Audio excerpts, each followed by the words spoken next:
ആയോധനം എന്നത് അവസാന വാക്കാണ്, യുദ്ധങ്ങളിലെ അവസാന വാക്ക്.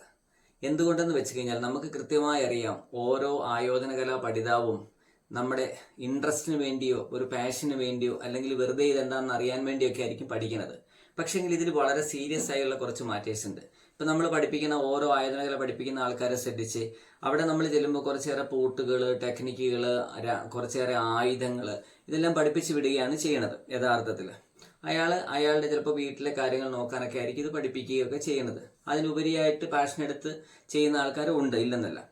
എന്നാൽ നമ്മൾ ഭൂപടത്തിൽ എവിടെ നിൽക്കുന്നു എന്നുള്ളതാണ് പ്രധാനം. അത് വളരെ ഇമ്പോർട്ടൻ്റ് ആണ്. നമ്മൾ ഭൂപടത്തിൽ, ഇന്ത്യ എന്ന് പറയുന്ന ഭൂപടത്തിലാണ് നമ്മൾ നിൽക്കുന്നത്. അപ്പോൾ ഭാരതം എന്ന് പറയുന്ന ആ ഭൂപടത്തിൽ നമുക്ക് എവിടെയാണ് സ്ഥാനം എന്നുള്ളതാണ്.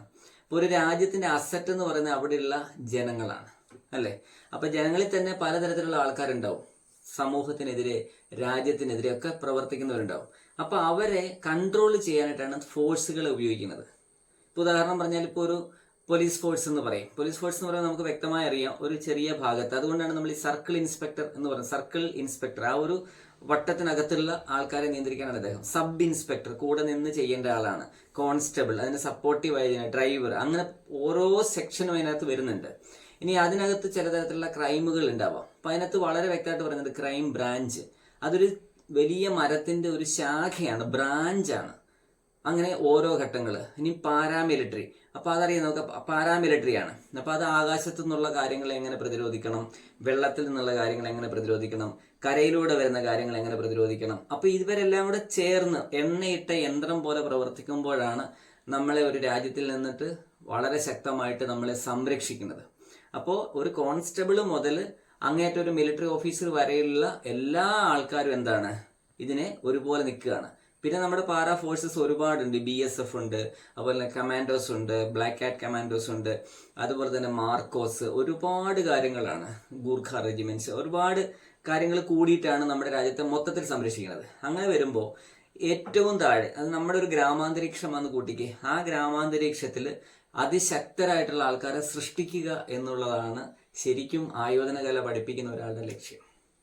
അപ്പൊ അതുകൊണ്ട് അത് മനസ്സിലാക്കിയിട്ട് വേണം ചെയ്യാൻ. അഥവാ നാളെ ഒരു യുദ്ധം നമുക്ക് ഉണ്ടായാൽ ആ യുദ്ധത്തിൽ നമ്മുടെ സമൂഹത്തിനോടൊപ്പം നിന്ന് യുദ്ധം ചെയ്യാൻ പറ്റുന്ന ആൾക്കാരെ നിർമ്മിക്കലാണ്. അത്രമാത്രം വലിയൊരു ഉത്തരവാദിത്തമാണ് മാർഷൽ ആർട്ട് പഠിപ്പിക്കുക എന്നുള്ളത്. അല്ലാതെ നമ്മൾ കുറച്ചേറെ ആൾക്കാരെ കുറച്ച് സമയം കൊണ്ട് പഠിപ്പിച്ച് ബെൽറ്റും കൊടുത്ത് ഇറക്കുക എന്നുള്ളത് നമ്മുടെ ലക്ഷ്യമല്ല. ബെൽറ്റൊന്നും അതിന് പ്രസക്തമേ അല്ല. 100% നമ്മൾ പഠിപ്പിക്കുന്ന സിലബസ് മനസ്സിലാക്കാൻ മാത്രമാണ് അത് ഉപയോഗിക്കുക. യഥാർത്ഥ യുദ്ധതന്ത്രങ്ങൾ പഠിപ്പിക്കുക തന്നെ വേണം. അപ്പൊ അതിനകത്ത് എന്തൊക്കെയുണ്ട് ഒരു രാജ്യത്ത്? ഓരോരുത്തരുടെയും ട്രെയിനിങ്ങും വ്യത്യാസമുണ്ടല്ലേ.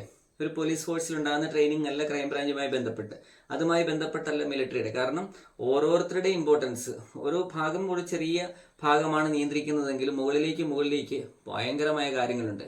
ഇപ്പോൾ നമ്മുടെ സൈന്യം എന്ന് പറഞ്ഞപ്പോൾ ഒരു മറ്റൊരു ഗ്രഹത്തിൽ പോയിരുന്ന് പോലും നിയന്ത്രിക്കത്തക്ക രീതിയിലായിട്ടുണ്ട്. അതുപോലെ ടെക്നോളജി നമ്മൾ വികസിക്കുകയാണ്. ഇപ്പോൾ ടെക്നോളജി വികസിപ്പിക്കുക അങ്ങനെയുള്ള കാര്യങ്ങൾ. അപ്പോൾ നേരെ താഴെക്കിടയിലേക്ക് വരുമ്പോൾ ഏറ്റവും താഴെ ഒരു ചെറിയ ഗ്രാമാന്തരത്തിൽ വരുന്ന ഒരു കളരിയും, അല്ലെങ്കിൽ ഒരു കളരിക്കാരനും, ഒരു കളരി അഭ്യാസിയും, കളരി ആശാനും എന്ന് വേണ്ട ഇവരെല്ലാം എന്ത് ചെയ്യണം? ചെറിയൊരു കാര്യത്തിന് വേണ്ടി അല്ല നമ്മൾ വർക്ക് ചെയ്യുന്നത്. ഈ രാജ്യത്തിൽ ശക്തരായ ജനങ്ങൾ ഉണ്ടാവണം. അതിശക്തരായ തീരുമാനങ്ങൾ എടുത്ത് പ്രവർത്തിക്കുവാൻ മറ്റുള്ളവരെ ഹെൽപ്പ് ചെയ്യുന്ന ആൾക്കാരാണ് ഉണ്ടാവേണ്ടത്. അങ്ങനെയാണെങ്കിൽ യഥാർത്ഥത്തിൽ കളരി പഠിപ്പിക്കുന്ന ഒരാളുടെ ഉത്തരവാദിത്തം എന്തായിരിക്കും? സിലബസിന്റെ ഇമ്പോർട്ടൻസ് എന്തായിരിക്കും? അവിടെയാണ് ഞാൻ പറഞ്ഞത് ആർട്ടും ഡിഫൻസും തമ്മിൽ രണ്ടായിട്ട് കാണണമെന്നുള്ളത്. ക്ലിയർ ആയോ? അത് മ്യൂസിക് ചെയ്യുന്ന ഒരാളാണെന്ന് കൂട്ടിക്ക്, അവർക്ക് ഉത്തരവാദിത്തമുണ്ട്. ടെൻസ്ഡ് ആയിട്ടുള്ള ഒരു ആളെ സന്തോഷിപ്പിക്കൽ എന്ന് പറയുന്നത് ഒരു മ്യൂസീഷ്യന്റെ കടമയാണ്. രാജ്യസ്നേഹം പകർത്തുക എന്നുള്ളത് ഒരു മ്യൂസീഷ്യന്റെ കടമയാണ്. എന്ന് തുടങ്ങി ഓരോ അവസ്ഥകളിലും നമ്മൾ എന്ത് ചെയ്യണം എന്നുള്ളത് ഓരോരുത്തരും ഓരോ ഡ്യൂട്ടിയായി എടുത്താൽ ഇതെല്ലാം ഭംഗിയാവില്ലേ? തിയറി ബേസ്ഡ് ആയിട്ടുള്ള കാര്യങ്ങൾ നമുക്ക് വേണം. അതെല്ലാം വിശദമായി പറയുകയാണ് ഈ വീഡിയോയിൽ. ഇതെല്ലാം തിയറി ബേസ്ഡ് ആയിട്ടുള്ള കാര്യങ്ങളാണ്. താല്പര്യമുള്ളവർ മാത്രം കാണുക, രാജ്യസ്നേഹമുള്ളവർ, അല്ലെങ്കിൽ നമ്മൾ എന്താണ് ചെയ്യുന്നത്, എങ്ങോട്ടാണ് പോകുന്നത് എന്നുള്ളത്. അപ്പോൾ ഏറ്റവും ഒരു ചെറിയ പൗരൻ മുതൽ ഇത്രയും പൗരന്മാർ കൂടുന്ന വലിയൊരു രാജ്യം വരെയുള്ളതിൽ ഓരോ പൗരനും അത്രമാത്രം ഇമ്പോർട്ടൻസ് ഉണ്ട്. അതുകൊണ്ടാണ് ജനാധിപത്യ രാഷ്ട്രം എന്നൊക്കെ നമ്മൾ വിളിക്കുന്നത്. അപ്പോൾ അവർ ഓരോരുത്തരും സ്കിൽഫുൾ ആയാൽ, അതാണ് നമ്മൾ ഓരോരുത്തരും സ്കിൽഫുൾ ആയാൽ, നമ്മൾ നമ്മുടെ ഇവിടെയുള്ള എല്ലാ സോഴ്സുകളും ഉപയോഗിക്കുവാൻ കഴിഞ്ഞാൽ രാജ്യം 100% പുരോഗതിയിലേക്ക് പ്രാപിക്കുക. ഇതായിരിക്കണം ഒരു ആയോധനകല പഠിപ്പിക്കുന്ന ഒരു ഗുരുവിൻ്റെ, അല്ലെ പഠിക്കുന്ന ഒരു സ്റ്റുഡൻറ്റിൻ്റെ ലക്ഷ്യം. അപ്പോഴാണ് ആയോധനകല ഒരു പർപ്പസ്ഫുള്ളി ആകുമെന്നുള്ളത് നമുക്ക് മനസ്സിലാവുന്നത്. ഇപ്പം പാരാമിലിറ്ററി അങ്ങനെയുള്ള കാര്യങ്ങളൊക്കെ നമ്മുടെ നാട്ടിലേക്ക് കൊണ്ടുവന്ന് പ്രാക്ടീസ് കൊടുക്കാറുണ്ട്. അപ്പോൾ ഗവൺമെൻറ്റിൻ്റെ ഉദ്ദേശം അതിനകത്ത് എന്തെങ്കിലും ഗുണമുള്ളത് നമ്മുടെ മിലിറ്ററിക്കാർക്ക് കിട്ടിയാൽ അത് യുദ്ധതന്ത്രങ്ങൾ ഉപയോഗിക്കാമെന്നുള്ളതാണ്. അപ്പോൾ ഗുരുക്കന്മാർ പഠിപ്പിക്കുമ്പോൾ ആ ഒരു മാനസികാവസ്ഥയിൽ വേണം അത് പഠിപ്പിക്കാനായിട്ട്. അപ്പം കുറച്ചുകൂടെ നമുക്ക് ഒരു രാജ്യസ്നേഹമോ അല്ലെങ്കിൽ അതുമായി ബന്ധപ്പെട്ട കാര്യങ്ങളോ നമുക്ക് ചെയ്യാൻ പറ്റും. ഇപ്പം നമ്മൾ ആയുധങ്ങൾ കയറ്റുമതി ചെയ്തു തുടങ്ങി. അതിൻ്റെ അർത്ഥം പുരോഗതിയുടെ അങ്ങേറ്റത്തേക്ക് നമ്മൾ വന്നുകൊണ്ടിരിക്കുകയാണെന്ന് വേണം മനസ്സിലാക്കാനായിട്ട്. അപ്പോൾ യുദ്ധത്തിന് അത്രമാത്രം പ്രാധാന്യമുണ്ട്. യുദ്ധം ചെയ്യുന്നത് തന്നെ സമാധാനത്തിന് വേണ്ടിയാണ്. നമ്മൾ ആരെയും ആക്രമിക്കില്ല, അതുകൊണ്ട് നമ്മളെ ആരും ആക്രമിക്കരുത്. അപ്പോൾ നമ്മൾ എത്രമാത്രം അപ്ഡേറ്റഡ് ആയിരിക്കണം എന്നുള്ളത് ഇതിനകത്ത് വ്യക്തമാണ്. ഇപ്പോൾ ഒരു സിനിമയിൽ കാണുമ്പോൾ നമ്മുടെ ഇവിടുത്തെ സിനിമകൾ ഫൈറ്റിങ്ങുമായി ബന്ധപ്പെട്ട ഒരുപാട് വ്യത്യാസമുണ്ട്. വെളിയിൽ നിന്ന് വരുന്ന സിനിമകൾ കുറച്ചുകൂടെ റിയാലിറ്റി എവിടെയായിരിക്കും? മറ്റുള്ള സിനിമകൾക്കായിരിക്കും. അപ്പോൾ അത് എങ്ങനെയാണെന്ന് നമുക്കൊന്ന് നോക്കാം അല്ലേ. ബ്രൂസ്ലിയുടെ പല പുസ്തകങ്ങളിലും, അതായത് ഒരു ബുക്ക് തന്നെയുണ്ട്, ബി വാട്ടർ മൈ ഫ്രണ്ട് എന്ന് പറഞ്ഞിട്ട്. വളരെ ബ്യൂട്ടിഫുൾ ആയിട്ട് അദ്ദേഹം എഴുതി. ബ്രൂസ്ലി മാത്രമല്ല അത് പറഞ്ഞിരിക്കുന്നത്, പഴയുള്ള ആൾക്കാർ മുതൽ ഗുരുക്കന്മാർ പറഞ്ഞു വെച്ച കാര്യമാണ്. അപ്പോൾ അത് എങ്ങനെയാണ് അതിൽ പ്രായോഗികമാക്കുക എന്നുള്ളത് വളരെ പ്രധാനമാണ്. കാരണം പഞ്ചഭൂത സിദ്ധാന്തം എന്ന് പറയുന്ന ഒരു സംവിധാനം ആയോധനകലയിലുണ്ട്. 5 ഭൂതങ്ങൾ. ഇപ്പോൾ ബി വാട്ടർ മൈ ഫ്രണ്ട് എന്ന് പറയുമ്പോൾ അദ്ദേഹം ഏറ്റവും കൂടുതൽ ഇഷ്ടപ്പെട്ടത് വാട്ടറുമായി ബന്ധപ്പെട്ടതാണ്. അപ്പം അതിൽ ആ വെള്ളത്തിൻ്റെ പ്രാധാന്യം നമ്മൾ മനസ്സിലാക്കി വയ്ക്കണം. എന്തുകൊണ്ടെന്ന് വെച്ച് കഴിഞ്ഞാൽ ആ വെള്ളം ഒഴുകിയാണ് സഞ്ചരിക്കേണ്ടത്. വലിയ കല്ലുകളുള്ളപ്പോൾ അത് മാറി ഒഴുകും. അതുകൊണ്ടാണ് ഇതിനെ. അപ്പോൾ അതുമായിട്ട് ബന്ധപ്പെട്ട് നമ്മൾ ഒരു സ്നേക്ക് ഫോം എന്ന് പറയുമ്പോൾ നമ്മൾ മനസ്സിലാക്കേണ്ടത് ആ പാമ്പ് എങ്ങനെയാണ് വെള്ളത്തിൽ എഴയുന്ന പോലെ തന്നെയാണ് അത് കരയിൽ സഞ്ചരിക്കുന്നത്. അപ്പോൾ അതിന് ആ ഫ്ലൂയിഡിറ്റി എന്ന് പറയുന്നൊരു സംവിധാനമുണ്ട്. അപ്പോൾ ആ ഫ്ലൂയിഡിറ്റി ഉപയോഗിക്കാൻ നമുക്ക് പറ്റണം. ഇപ്പോൾ ഒരു ഫയർ എന്ന് പറയുമ്പോഴത്തേക്ക് അത് കത്തിക്കയറുകയാണ് ചെയ്യുന്നത്. അപ്പോൾ അങ്ങനെ വരുമ്പോൾ അങ്ങനെ കയറുന്ന ഒരു സംവിധാനം എന്തായിരിക്കും? ഒരു ടൈഗറോ ലെപ്പേഡോ ഒക്കെ ആയിരിക്കും. അപ്പോൾ അതുകൊണ്ടാണ് ആ മൃഗവുമായിട്ട് അതിന് കണക്ഷൻ വരുന്നത്.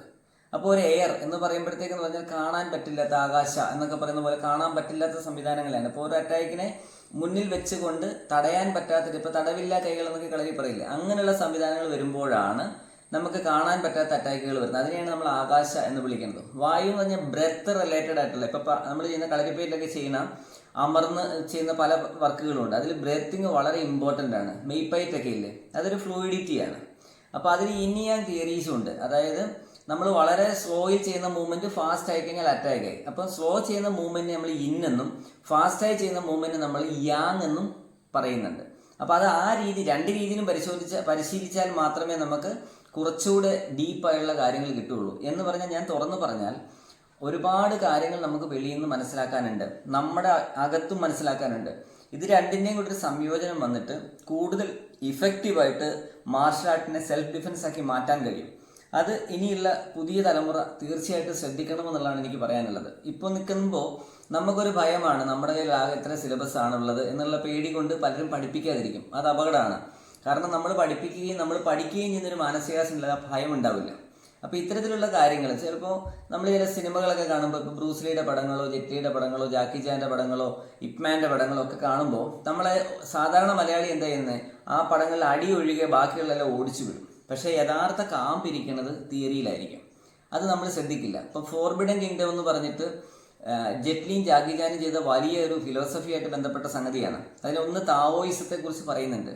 ചൈനയിലെ വളരെ ഫേമസ് ആയ സംവിധാനമാണ് താവോയിസം. അപ്പോൾ താവോയിസ്റ്റ് രീതിയിലുള്ള ഫൈറ്റിംഗ് ആണ് ജാക്കി ചാൻ അതിനകത്ത് ചെയ്യുന്നത്. അപ്പോൾ അതിനകത്ത് കുറച്ചേറെ ഫിലോസഫിക്കലായ കാര്യങ്ങൾ, ഇപ്പോൾ ഉദാഹരണം പറഞ്ഞാൽ ആ പടം കണ്ടിട്ടുള്ളവർക്ക് നമുക്ക് വ്യക്തമായിട്ട് മനസ്സിലാവും. ആ പടത്തിൽ ആ കാട്ടിൽ പോകുന്ന സമയത്ത് അവിടുത്തെ പുല്ലുകൾ വാറ്റി മദ്യം ഉണ്ടാക്കുന്നുണ്ട്. മദ്യം ഉണ്ടാക്കി സ്റ്റുഡൻറ്റിനും കൊടുക്കുന്നുണ്ട്. അപ്പോൾ അവനിങ്ങനെ ചോദ്യങ്ങൾ ചോദിക്കുമ്പോഴത്തേക്ക് എംജിവർ കപ്പ് എന്നാണ് പറയുന്നത്. അപ്പോൾ എംജിവർ കപ്പ് എന്ന് പറഞ്ഞാൽ ഉടനെ തന്നെ അവൻ എന്ത് ചെയ്യും?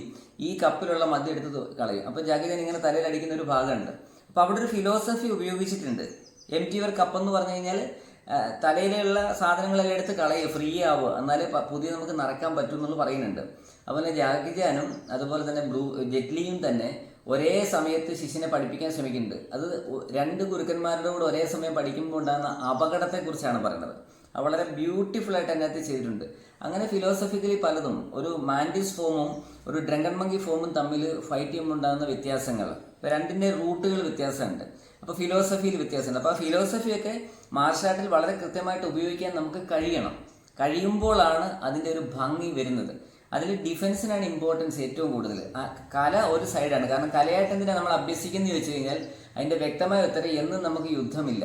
ആ സമയത്ത് ഒരു മുഷിപ്പായിട്ട് തോന്നരുത്. അതിനെന്ത് ചെയ്യണം? അത് കലയായിട്ട് നമ്മൾ അവതരിപ്പിക്കണം. അതിനാണ് കല. ഇനി അതിനകത്ത് എന്തുണ്ട്? ഡിഫൻസ് ഉണ്ട്. ആ ഡിഫൻസിനെ വ്യക്തമായിട്ട് നമുക്ക് പഠിപ്പിക്കാൻ പറ്റണം. ഇപ്പോൾ ഉദാഹരണം പറഞ്ഞാൽ ഒരു വാളും പരിചയെടുത്ത് അങ്ങനെ കറങ്ങി നടക്കുന്നവരുണ്ടാവും, സമയം എടുത്താണ് കിട്ടുന്നത്. അപ്പോൾ അത് കലയായിട്ടായതുകൊണ്ട് അവർക്ക് ബ്രീത്ത് കിട്ടാനുള്ള സമയവും കിട്ടും, അതുപോലെ തന്നെ തിരിഞ്ഞും മറിഞ്ഞു വരാനുള്ള സമയമുണ്ട്. പക്ഷേ ഈ തിരിവുകളും മറിവുകളും ഒന്നും എവിടില്ല, യുദ്ധങ്ങളിലില്ല. അതിനുള്ള സമയം നമുക്ക് കിട്ടില്ല. തിരിയും തോറും വിട്ട് കിട്ടാനുള്ള ചാൻസ് കൂടുകയാണ്. ഇത് രണ്ടും നമ്മുടെ സ്റ്റുഡൻസിനെ പറഞ്ഞ് മനസ്സിലാക്കുമ്പോഴാണ് ആയോധനകലയുടെ ഒരു റിയാലിറ്റി നമുക്ക് ഡിഫൻസിലേക്ക് കൊടുക്കാൻ പറ്റുന്നത്. അപ്പം ഇങ്ങനെയുള്ള കുറച്ചേറെ കാര്യങ്ങളായിരിക്കും നമ്മൾ ഇനി വരുന്ന വീഡിയോകളിൽ ചർച്ച ചെയ്യുന്നത്. ഇത് ആയോധനകലാ പഠിതാവിന് ഒരുപാട് വ്യത്യാസം ഉണ്ടാക്കും. അപ്പോൾ അതുകൊണ്ട് നമ്മൾ ഈ ഭൂപടത്തിൽ എവിടെ എപ്പോൾ എങ്ങനെ നിൽക്കുന്നു എന്നുള്ള ഒരു ഐഡിയ ഇതിനകത്തൂടെ കിട്ടിയിട്ടുണ്ടെങ്കിൽ തീർച്ചയായിട്ടും എനിക്കത് സന്തോഷമായി എന്ന് വേണം പറയാൻ. അടുത്ത വീഡിയോയിൽ കാണാം. നന്ദി, നമസ്കാരം. Thank you so much.